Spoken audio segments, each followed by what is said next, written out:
मई 1944 में कालीबाई अपने अध्यापक को मुक्त कराने के दौरान पुलिस की गोलियों से शहीद हो गई। वह किस जिले की थी? सवाल पूछा है कि जो कालीबाई थी ये मई 1944 की घटना है। कब की? मई 1944 की, कि अपने गुरु को बचाते समय, अपने अध्यापक को बचाते समय शहीद हो गई थी। ये कहां की थी? चार ऑप्शन है आपके सामने।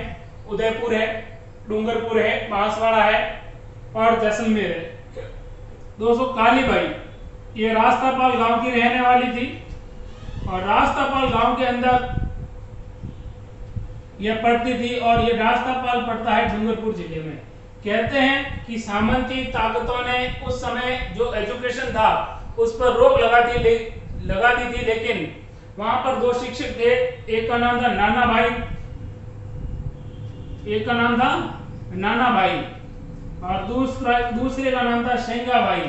इन्होंने सामंती ताकतों को नजरअंदाज करते हुए आदिवासी क्षेत्र में स्कूलों को खोला था और इसका विरोध किया था और सामंती ताकतों ने पुलिस आई और रोक लगा दी और इनके साथ मारपीट की थी। तो कहते हैं कि इनको बचाते समय कालीबाई ने उन जो सिपाही थे सिपाहियों का विरोध किया था और सिपाहियों ने गोली चला दी थी और गोली चलाने के कारण कालीबाई की क्या हो गई थी? मृत्यु हो गई थी। तो कालीबाई रास्तापाल गांव डूंगरपुर की रहने वाली थी और ये भील बालिका थी। कौन सी बालिका थी? भील जनजाति से बिलोंग करती थी और कालीबाई के द्वारा ही इनको बचाया गया। इनमें से नाना भाई की मृत्यु हो जाती है और शेंगा भाई को बचा लिया जाता है और इस गोलियां अधिक लगने के कारण ये भी घायल हो जाती हैं और इसकी भी मृत्यु हो जाती है। तो कालीबाई डूंगरपुर की रहने वाली बालिका थी। नेक्स्ट क्वेश्चन देखिए, स्वतंत्रता सेनानी, क्या लिखा है?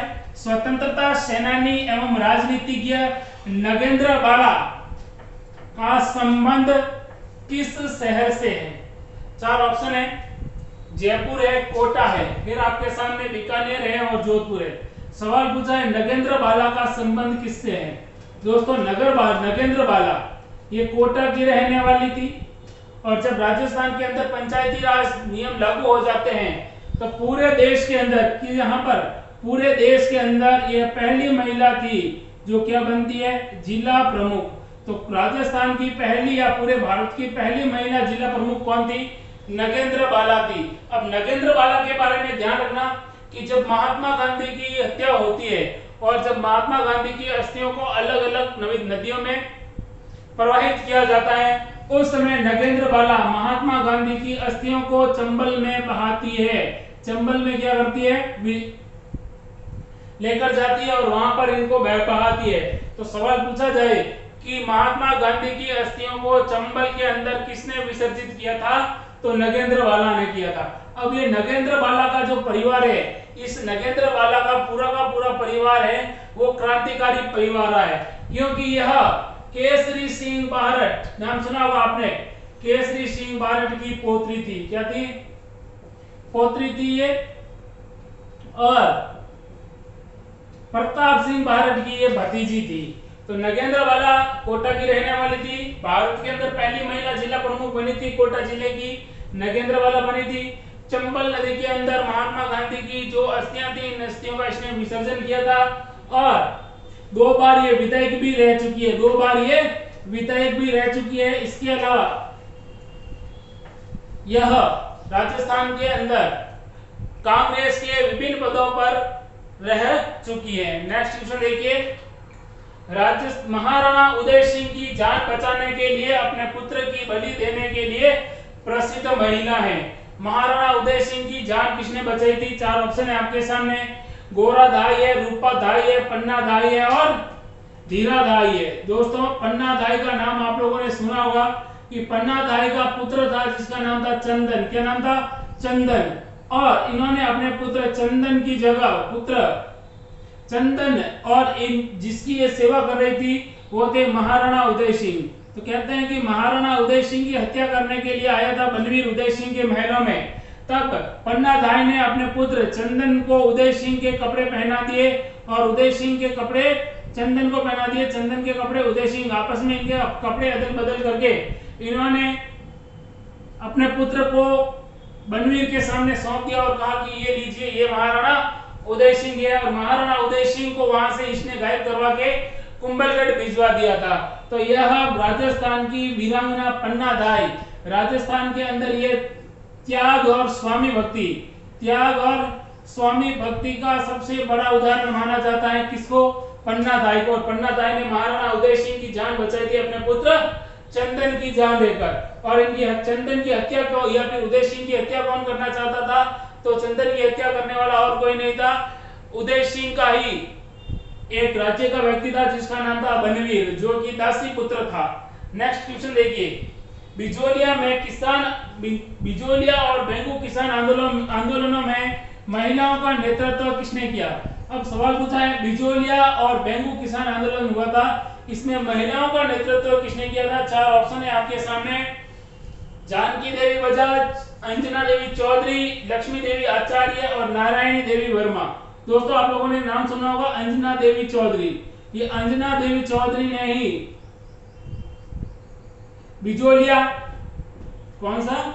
एक तो बिजोलिया और दूसरा है बेंगू, इन दोनों किसान आंदोलनों में भाग लिया था। और जमुना देवी बजाज, अंजना देवी जो है चौधरी, ये किसकी पत्नी थी? तो ये राम नारायण चौधरी की पत्नी थी। राम नारायण चौधरी, जो कि राजस्थान के बहुत बड़े क्रांतिकारी और किसान नेता माने जाते हैं। नेक्स्ट क्वेश्चन देखिए क्या है स्क्रीन पर। निम्न पंक्ति किसके लिए प्रसिद्ध है? निम्न पंक्ति किसके लिए प्रसिद्ध है? 4 क्या लिखा है उसके आगे? चुंडावत मांगी सेनानी सिर काट दे दियो क्षत्राणी। 4 ऑप्शन है, सहल कंवर, रूप कंवर, आनंद कंवर और विजय कंवर। दोस्तों यहाँ पर राइट होगा सहल कंवर। और सहल कंवर हाड़ी रानी थी। और थोड़ा सुन लीजिए इसके बारे में। कहते हैं कि किशनगढ़ के शासक होते हैं वो औरंगजेब को कहते हैं कि आप मेरी पुत्री का विवाह कर लीजिए पुत्री के साथ। तो किशनगढ़ की राजकुमारी होती है, उस राजकुमारी का नाम होता है चारुमती। और चारुमती को जब ये पता चलता है कि उसके पिताजी है वो औरंगजेब के साथ मेरी शादी कर रहे हैं, तब वह मेवाड़ के महाराणा राज सिंह को एक पत्र लिखती है। और पत्र में कहती है कि आप मेरे से शादी कीजिए, अगर आपने मेरे से शादी नहीं की तो मैं मृत्यु को प्राप्त हो जाऊंगी, मैं कभी भी मुगलों के साथ वैवाहिक संबंध स्थापित नहीं करूंगी। इस बात का पता जब ये पूरा पत्र राज सिंह के हाथ में आता है, महाराणा राज सिंह के हाथ में, तो महाराणा राज सिंह अपनी सेना लेकर कहां पर जाते हैं? किशनगढ़। और किशनगढ़ में जाने के बाद क्या करते हैं? चारुमती से विवाह कर देते हैं। तब कहा जाता है कि औरंगजेब इसका बदला लेने के लिए और मेवाड़ की तरफ अपनी सेना लेकर आता है। उसी समय किशन सिंह जो मेवाड़ के महाराणा थे जिनका नाम था राज सिंह ने अपने सेनापति, और सेनापति का नाम क्या था? रतन सिंह चुंडावत। और रतन सिंह चुंडावत को आदेश दिया कि तुम जाओ और मुगलों की सेना को रोको। तो कहते हैं कि जब रतन सिंह चुंडावत होते हैं, उनकी शादी होती है, वो नई होती है, नई शादी होती है। उसी दौरान क्या होता है कि रतन सिंह चुंडावत होते हैं, सेना में जाने के लिए तैयार हो जाते हैं। और कहते हैं कि जब उनको लगता है कि यार मेरी पत्नी है, नई आई हुई है और मैं युद्ध में जा रहा हूं, तो वो सोचता है कि मैं इसे कुछ निशानी लूं ताकि मैं इसे युद्ध में याद रख सकूं। तो कहते हैं कि रतन सिंह जब अपने एक नौकरानी को भेजते हैं सहल कंवर के पास और कहते हैं कि महारानी से कोई सेनानी लेकर आओ। तो कहते हैं कि महारानी को जब सहल कंवर को पता चलता है कि मैं इनकी कमजोरी बन रही हूं युद्ध के दौरान, तब वो अपना सिर काट कर दे देती है। किसको? रतन सिंह को भिजवा देती है। किसको देकर? नौकरानी को देकर। तो कहा जाता है कि इसीलिए राजस्थान में, पूरे राजस्थान में प्रसिद्ध हुई थी सहल कंवर। और सहल कंवर के ऊपर एक कविता लिखी गई है सेनानी, और सेनानी कविता लिखी थी मेघराज मुकुल ने। और इस मेघराज मुकुल ने सेनानी कविता में लिखा था कि चुंडावत मांगी थी सेनानी, सिर काट दे दियो क्षत्राणी। यानी सिर काट देने वाली जो क्षत्राणी वीर हाड़ी रानी थी, इसने ये कहा था कि आप युद्ध में कंसंट्रेट कीजिए, इसके अलावा मैं आप जैसे वीर की कमजोरी नहीं बनना चाहती हूँ। तब वो क्या करती है? अपना सिर काटकर दे देती है। और पूरे भारत के अंदर, पूरे विश्व में ये हाड़ी रानी के नाम से प्रसिद्ध होती है, जिनका मूल नाम था सहल कंवर। नेक्स्ट क्वेश्चन क्या? राज्य महिला आयोग की प्रथम महिला अध्यक्ष कौन थी? राज्य महिला आयोग, ध्यान रखना, राजस्थान के अंदर महिला आयोग है, इस महिला आयोग की अध्यक्ष केवल महिलाएं ही बन सकती है। इसका गठन हुआ था 15 मई 1999 में। और इसकी जो प्रथम अध्यक्ष थी, कब प्रथम अध्यक्ष थी वो कौन थी, ध्यान रखना, प्रथम अध्यक्ष का सवाल अक्सर एग्जाम में पूछा जाता है, और उनका नाम था कांता खतूरिया। क्या नाम था? कांता खतूरिया इसकी प्रथम अध्यक्ष थी। अगर वर्तमान अध्यक्ष की बात करें, कब की? वर्तमान अध्यक्ष की, तो वर्तमान में तो है सुमन शर्मा, और प्रथम अध्यक्ष कौन थी? कांता खतूरिया। विश्व महिला दिवस मनाया जाता है 8 मार्च को। 8 मार्च को विश्व महिला दिवस मनाया जाता है। महिला आयोग का गठन करने का उद्देश्य था कि महिलाओं के खिलाफ जो हो रहे शोषण है, शोषण को कम करना और महिलाओं की आवाज को बुलंद करना, और महिलाओं का हर एक क्षेत्र के अंदर जिस क्षेत्र में वो जा रही है या जिस क्षेत्र के अंदर वो अच्छा कार्य करती है उनको प्रोत्साहन देना। नेक्स्ट क्वेश्चन देखिए, चित्तौड़गढ़ के प्रथम साके में किस रानी ने जौहर किया था? चित्तौड़गढ़ का प्रथम साका होता है 1303 के अंदर, और सवाल पूछा है 1303 के अंदर जौहर किसने किया? तो देखिए 1303 चित्तौड़गढ़ का प्रथम साका, और प्रथम साके के दौरान चित्तौड़गढ़ के शासक कौन थे उस समय? चित्तौड़गढ़ के प्रथम साके के दौरान शासक थे रतन सिंह, महाराणा रतन सिंह या रावल रतन सिंह। आक्रमण करता है अलाउद्दीन खिलजी, और उसी दौरान जब रतन सिंह की सेना अलाउद्दीन खिलजी के सामने युद्ध करते हुए वीर गति को प्राप्त होती है, उस समय रतन सिंह की रानी होती है जिसका नाम होता है रानी पद्मिनी। पद्मिनी अपने साथ 1600 महिलाओं के साथ क्या करती है? अपने सतीत्व की रक्षा के लिए जौहर करती है। तो यह माना जाता है चित्तौड़गढ़ का पहला साका 1303 में, और किसने किया? पद्मिनी ने। केसरिया किसने किया? रतन सिंह ने। आक्रमण किसने किया था? अलाउद्दीन खिलजी ने। चित्तौड़गढ़ का नाम उसके बाद बदलकर खिजराबाद कर दिया जाता है अलाउद्दीन खिलजी के द्वारा। नेक्स्ट क्वेश्चन देखिए, इंग्लिश चैनल पार करने वाली राजस्थान की प्रथम महिला तैराक थी। इंग्लिश चैनल को पार करने वाली राजस्थान की पहली महिला तैराक कौन थी? 4 ऑप्शन है आपके सामने, भक्ति शर्मा, सगुन चौधरी, रितिका शर्मा और सोनिया शर्मा। दोस्तों भक्ति शर्मा, ये भक्ति शर्मा है, ये रहने वाली है जयपुर की, और इन्होंने ही राजस्थान की पहली महिला है जिसने इंग्लिश चैनल को तैरकर पार किया था। फिर आगे सवाल है, आदिवासियों में भाईजी के उपनाम से प्रसिद्ध है। 4 ऑप्शन है कि आदिवासियों में भाईजी के नाम से कौन प्रसिद्ध है? मंजू राजपाल है, रानी राजपाल है, दिया कुमारी और सुमन शर्मा। दोस्तों मंजू राजपाल, ये जो मंजू राजपाल है ये भारतीय प्रशासनिक सेवा की अधिकारी IAS है, और इन्होंने आदिवासी क्षेत्रों में आदिवासियों के लिए बहुत सारी योजनाओं के अंतर्गत बहुत सारा उन लोगों को सहायता प्रदान की है, और विभिन्न प्रकार की योजनाओं के द्वारा इन लोगों को हर तरह की सुविधा मुहैया कराई है। इसीलिए आदिवासी है वो मंजू राजपाल को बाईजी के उपनाम से संबोधित करता है। तो सवाल अक्सर पूछा जाता है कि बाईजी के उपनाम से कौन जाना जाता है? मंजू राजपाल, जो कि एक IAS अधिकारी है। अगला सवाल है, राजस्थान की पहली महिला जो मंत्री रह चुकी है। सवाल क्या है वापिस सुन लीजिए, राजस्थान की पहली महिला जो मंत्री रह चुकी है, ना कि मुख्यमंत्री। मंत्री का पूछा है, राजस्थान की पहली महिला मंत्री का पूछा है, और 4 ऑप्शन दिया है आपको। पहला ऑप्शन देख लीजिए, वसुंधरा राजे। दूसरा ऑप्शन है कमला बेनीवाल, तीसरा है संतोष अहलावत, और फिर है गिरिजा व्यास। दोस्तों राजस्थान की पहली महिला मंत्री रह चुकी है कमला बेनीवाल। कमला बेनीवाल राजस्थान में सबसे पहले महिला मंत्री रह चुकी है। यह मोहनलाल सुखाड़िया जो उस समय के मंत्री थे, मोहनलाल सुखाड़िया, और राजस्थान के जब मोहनलाल सुखाड़िया मंत्री थे तो सुखाड़िया के मंत्रिमंडल में ये मंत्री रह चुकी है 1954 के अंदर। इसके अलावा कमला बेनीवाल राजस्थान के अंदर पहली महिला मंत्री के साथ साथ गुजरात की राज्यपाल और त्रिपुरा की राज्यपाल भी रह चुकी है। तो अक्सर सवाल पूछा जाता है कि राजस्थान की पहली मंत्री कौन थी, महिला मंत्री थी, वो तो कमला बेनीवाल, लेकिन राजस्थान की पहली महिला मुख्यमंत्री कौन थी, तो वो थी श्रीमती वसुंधरा राजे। नेक्स्ट क्वेश्चन देखिए, राजस्थान की पहली महिला मुख्य सचिव थी। महिला मुख्य सचिव जिसको चीफ सेक्रेटरी कहते हैं कौन थी? कांता खतूरिया, लाल कुमारी जैन और शारदा भार्गव और कुशल सिंह। राजस्थान की पहली महिला मुख्य सचिव रह चुकी है कुशल सिंह। कौन रह चुकी है? कुशल सिंह राजस्थान की पहली सीएस यानी चीफ सेक्रेटरी रह चुकी है। आप कह सकते हो पहली महिला मुख्य सचिव रह चुकी है। नेक्स्ट क्वेश्चन देखते हैं क्या है।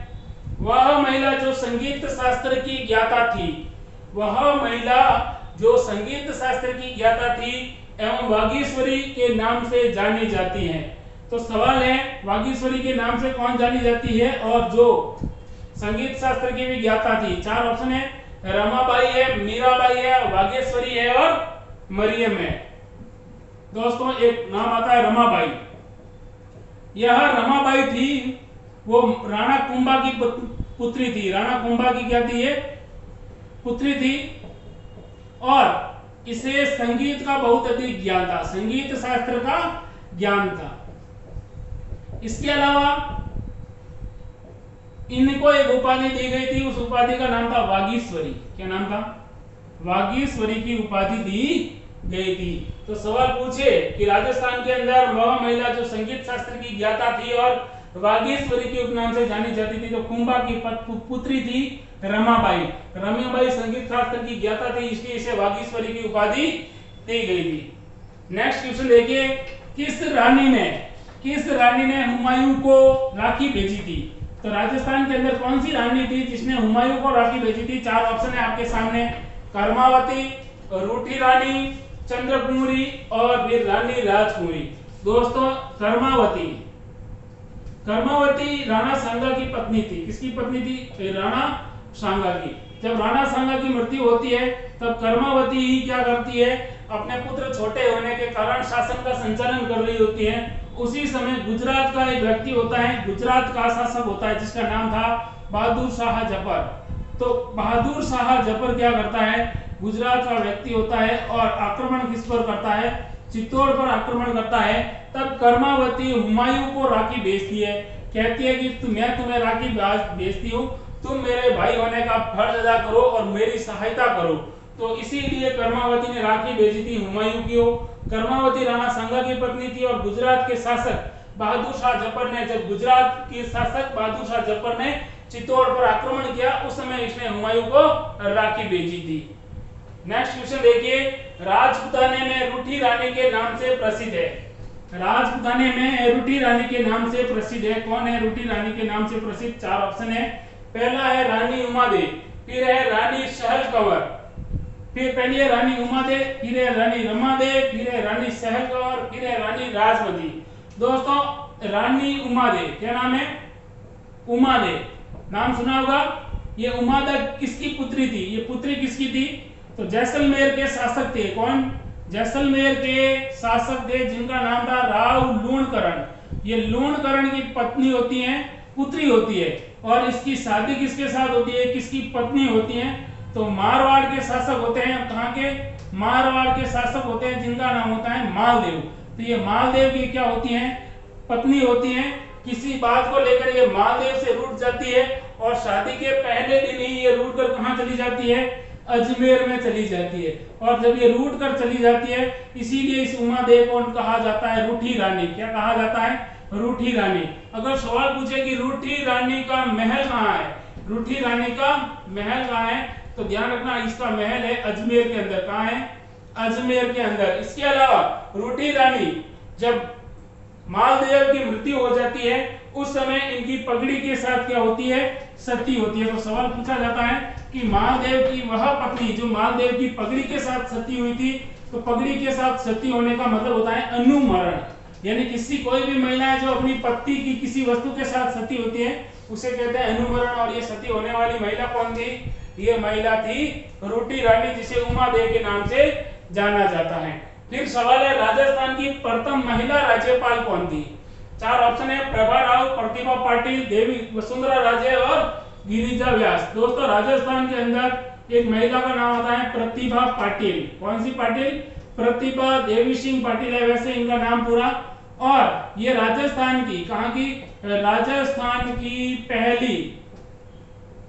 महिला राज्यपाल रह चुकी है।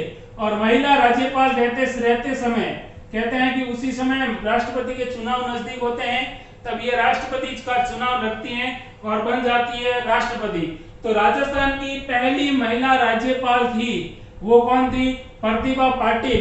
प्रतिभा पाटिल राजस्थान की पहली महिला राज्यपाल होने के नाते राजस्थान में पहली राज्यपाल और भारत की पहली महिला राष्ट्रपति भी रह चुकी है। भारत की पहली महिला राष्ट्रपति भी रह चुकी है।